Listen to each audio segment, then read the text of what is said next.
بسم اللہ الرحمن الرحیم۔ السلام علیکم پیارے دوستو، آج حضرت بہلول دنا کی زندگی کے چند واقعات سنتے ہیں۔ حضرت بہلول دنا دوسری صدی ہجری کے بہت ہی معروف بزرگ تھے جن کا اصل نام وہاب بن عمر تھا۔ حضرت بہلول دنا ہر وقت عشق الہی میں گم رہتے۔ آپ دنیا داروں کی طرف بہت کم دیکھتے، لیکن جب دیکھتے تو انہیں بہت حکمت اور دانائی کی باتیں بتاتے۔ حضرت بہلول دنا کا کوئی ٹھکانہ نہیں تھا، جہاں تک چاہتے وہیں اپنا ڈیرا بنا لیتے اور اللہ کی عبادت میں مصروف ہو جاتے۔ ایک دفعہ حج کے سفر کے دوران آپ کی ملاقات خلیفہ ہارون الرشید سے ہوئی۔ بہلول دنا نے ہارون الرشید کو چند نصیحتیں کی، جن سے متاثر ہو کر ہارون الرشید انہیں اپنے ساتھ بغداد لے آیا۔ تب سے حضرت بہلول دنا کا ٹھکانہ بغداد ہی رہا۔ حضرت بہلول دنا ایک درویش اور بہت سادہ بندے تھے۔ ایک دفعہ ایک آدمی حضرت بہلول دنا کے پاس آیا اور کہا کہ اگر آپ میرے 3 سوالوں کے جواب دیں تو میں آپ کو مان جاؤں۔ بہلول دنا نے فرمایا، پوچھو۔ وہ آدمی کہنے لگا، پہلا سوال یہ ہے کہ رب ہے تو نظر کیوں نہیں آتا؟ دوسرا سوال یہ ہے کہ انسان سے ہر غلط کام شیطان کرواتا ہے تو پھر سزا انسان کو کیوں ملتی ہے؟ اور تیسرا سوال یہ ہے کہ آپ لوگ کہتے ہیں کہ شیطان جن ہے، آگ سے بنا ہے، تو قیامت کے دن شیطان کو آگ میں ڈالا جائے گا تو پھر آگ کو آگ کیسے جلائے گی؟ حضرت بہلول دنا نے ذرا سا سوچا اور ایک خشک مٹی کا سخت ٹکڑا اٹھایا اور اس آدمی کے سر پہ دے مارا۔ اس کے سر سے خون بہنے لگا۔ اس آدمی نے کسی پولیس آفیسر سے شکایت کی۔ وہ آدمی اور پولیس آفیسر بہلول دنا کے پاس آئے اور پولیس آفیسر نے پوچھا، بابا جی آپ نے اس آدمی کو کیوں مارا ہے؟ حضرت بہلول دنا نے فرمایا، میں نے اسے نہیں مارا، میں نے تو اس کے 3 سوالوں کا ایک ہی جواب دیا ہے۔ پولیس آفیسر نے کہا، کون سے 3 سوال؟ حضرت بہلول دنا نے فرمایا، یہ کہتا ہے کہ رب ہے تو نظر کیوں نہیں آتا؟ اس سے پوچھو درد ہو رہی ہے نا، تو درد کہاں ہے؟ ہمیں نظر کیوں نہیں آ رہی؟ ایسے ہی رب ہے لیکن ہمیں نظر نہیں آتا۔ اللہ پاک کا دیدار ہم صرف جنت میں ہی کر سکیں گے۔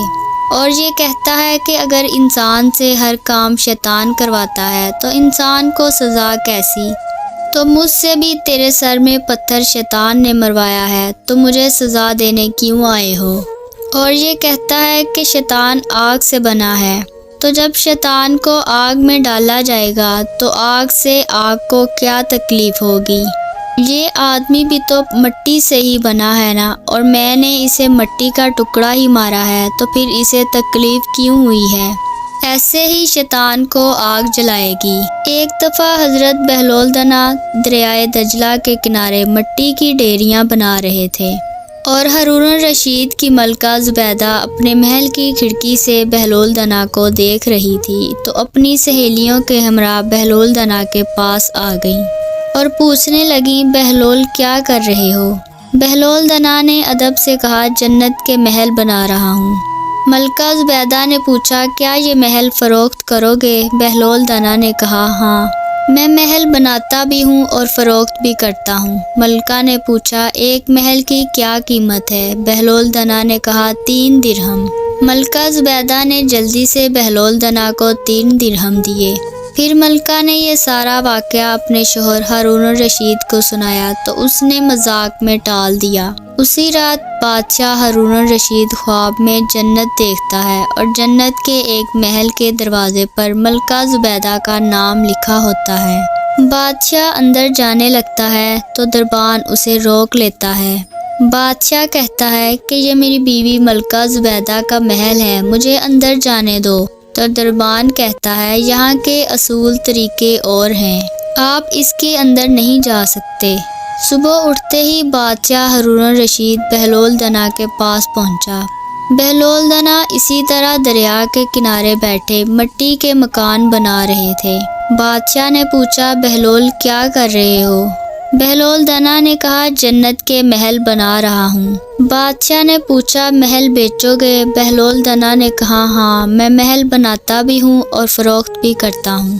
بادشاہ نے کہا ایک محل کی کیا قیمت ہے؟ بہلول دنا نے کہا تیری ساری سلطنت۔ بادشاہ نے کہا ابھی کل تو محل کی قیمت 3 درہم تھی اور آج محل کی قیمت پوری سلطنت ہے۔ بہلول دنا نے کہا کل بن دیکھے قیمت لگی تھی اور آج تو محل دیکھ کے آیا ہے۔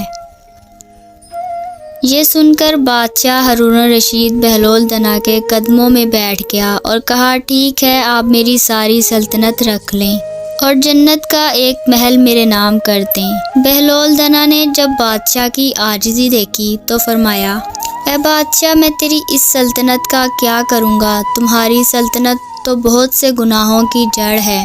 اپنی سلطنت اپنے پاس رکھو، میں تمہیں بھی محل 3 درہم میں فروخت کرتا ہوں۔ حضرت بہلول دانا کو دنیا سے کوئی مطلب نہیں تھا۔